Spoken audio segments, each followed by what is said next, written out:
One missile got through. That's all it took. On March 18th, Iranian ballistic missiles struck Ras Laffan industrial city in Qatar, the single largest natural gas facility on Earth. Qatar intercepted 4 out of 5. The fifth missile? It connected. And what happened next isn't just a regional crisis. It's the moment the entire global energy architecture started collapsing in real time. I've spent the last decade analyzing conflict zones, tracking how wars escalate beyond anyone's ability to control them. But what I witnessed on March 18th wasn't just escalation. It was calculated destruction of the world's energy supply, executed in coordinated waves by two sides who both claim they're defending themselves. And the most disturbing part? The President of the United States publicly lied about approving the strike that triggered it all. Here's what you need to understand. Ras Laffan supplies roughly 1/5 of the world's natural gas exports. When that facility went dark, it wasn't just Qatar that felt it. Europe's gas prices had already surged 50% when earlier Iranian strikes forced Qatar to shut down production on March 2nd. Now there's structural damage on top of a facility that was already offline. This isn't something you restart by flipping a switch. Every day of physical damage adds months of repair time. Qatar's gas output, 1/5 of global supply, is not coming back anytime soon. But here's the part that should keep you awake at night. This wasn't a random escalation. This was a direct response to something Israel did hours earlier, something the Trump administration approved and then publicly denied. I'll tell you exactly what that was. But first, you need to understand the 48 hours that came before, because they explain everything. On March 17th, overnight, Israeli airstrikes killed Ali Larijani, the secretary of Iran's Supreme National Security Council. That title doesn't do the man justice. After Israel assassinated Supreme Leader Ali Khamenei on February 28th, Larijani became the most powerful surviving official in the Islamic Republic.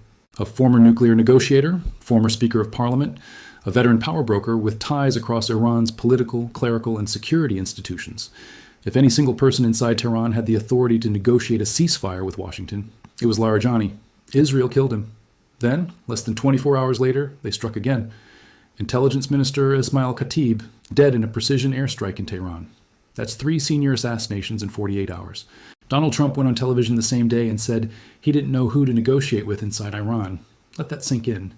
The United States says it cannot find a negotiating partner while simultaneously helping to assassinate the only people who had the stature and institutional backing to be that partner. Then came the trigger. On the morning of March 18th, the Israeli Air Force hit natural gas processing facilities at South Pars and Asaluyas in Iran's Bushehr province. This was the first strike on Iranian natural gas infrastructure in the entire war. South Pars isn't just another gas field. It produces roughly 75% of Iran's total natural gas output.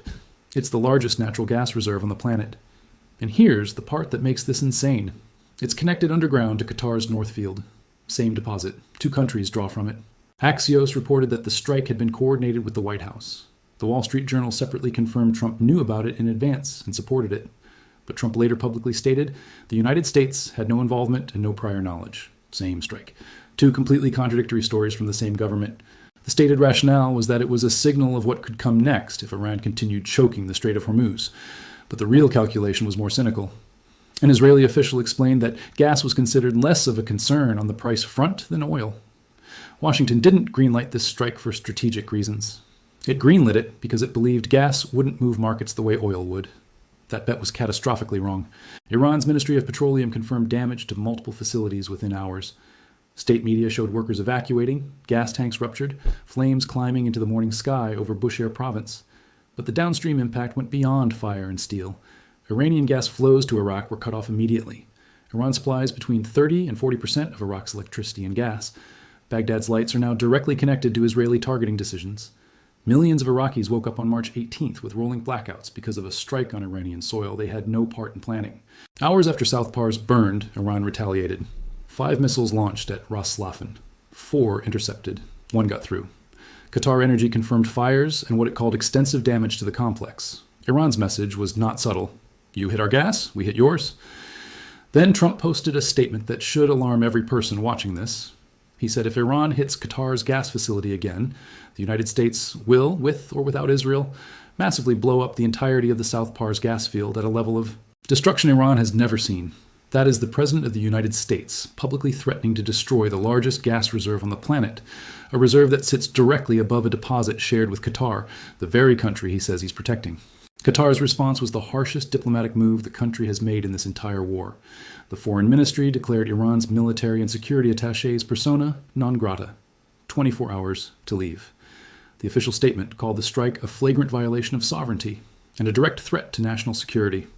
Qatar condemned both strikes. The Israeli hit on South Pars, the Iranian hit on Ras Laffan. That's the position Qatar now occupies. Its shared gas field damaged from the Iranian side by Israel, its security partner. Its processing facility destroyed from the Gulf side by Iran, the neighbor it shares the field with. No country on earth has been put in a worse energy position by a single day of combat. And here's what makes Qatar's position even more impossible. Doha hosts the largest American military base in the Middle East, Al Udeid Air Base. That's where CENTCOM runs its regional air operations, including strikes on Iran. Qatar is Iran's diplomatic back channel to the West, the mediator in nuclear talks, the country that kept communication lines open when everyone else walked away. Now Qatar's foreign ministry spokesperson called the South Pars strike a dangerous and irresponsible step and pointed out that it constitutes a threat to global energy security. Qatar didn't just condemn Iran's retaliation, it condemned the strike that caused it. That's a country trying to stay neutral while its infrastructure burns from both directions. But the damage didn't stop there. On the same day, Iran struck Saudi Arabia's eastern province, home to the kingdom's major oil fields. The UAE shut down the Habshan gas facility and the Bab oil field after debris from intercepted missiles fell on both sites. Habshan is critical because it's the starting point of the 248-mile Abu Dhabi crude oil pipeline, the only UAE export route that bypasses the Strait of Hormuz. When Habshan goes offline, the bypass goes with it. 5 countries hit in a single day.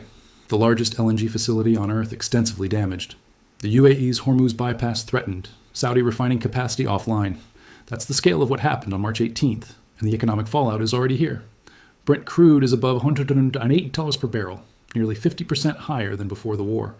Diesel in the United States has crossed $5 a gallon for the first time since the 2022 inflation surge. European benchmark gas futures jumped 50% when Qatar first halted production. After the South Pars and Ras Laffan strikes, European gas climbed another 6%. But this isn't just about fuel prices at the pump. The Strait of Hormuz carries a significant share of the world's LNG exports that serve as feedstock for nitrogen-based fertilizers. Those fertilizers grow the staple grains that provide more than 40% of global caloric intake. India has invoked emergency powers to protect 3 million households dependent on LPG.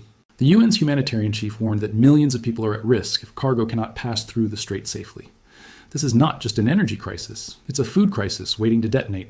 And the harvest window for the next planting season closes in weeks, not months. Most people think the Strait of Hormuz is blocked by Iranian warships. In reality, Iran shut it down with a handful of drone strikes and let the insurance industry do the rest. No insurer, no transit. The most powerful navy in history cannot force Lloyd's of London to write a policy. Iran didn't need a blockade. It weaponized commercial risk aversion. Trump called for a naval coalition. China, Japan, South Korea, France, the UK. He asked all of them to send warships. Germany's government responded formally, as long as this war continues, there will be no participation, not even in any effort to keep the Strait of Hormuz open by military means. Greece said no. The UK said no. Nobody came. And here's the part that ties this entire catastrophe together. South Pars and North Field are the same gas formation. They share the same underground reservoir beneath the Persian Gulf. Iran extracts from the north side. Qatar extracts from the south side. On March 18th, Israel bombed the Iranian extraction point. Hours later, Iran bombed the Qatari processing point. Both ends of the same gas deposit attacked on the same day by opposing sides of the same war. I've analyzed dozens of conflicts. I've watched governments collapse, supply chains fracture, entire regions destabilize. But what I'm watching now is different. This isn't a war with an exit strategy. This is a war running on pure momentum, with no negotiating partners left alive, no back channels anyone will confirm, and no plan for how this ends that's based on reality, rather than the version of events each government is telling its own public.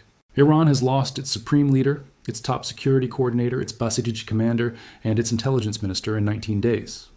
Iran's foreign minister Araghchi says the machine keeps running, but no analyst outside Iran can confirm who's making targeting decisions right now, who controls escalation authority, or whether the civilian government and the IRGC are still operating from the same playbook.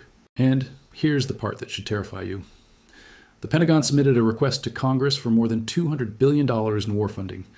6 American airmen are dead, killed in a KC-135 crash. Meanwhile, Joe Kent, the director of the National Counterterrorism Center and a longtime Trump loyalist, resigned over the war, citing pressure from Israel. U.S. intelligence chief Tulsi Gabbard told Congress that Iran's government has been degraded but appears intact.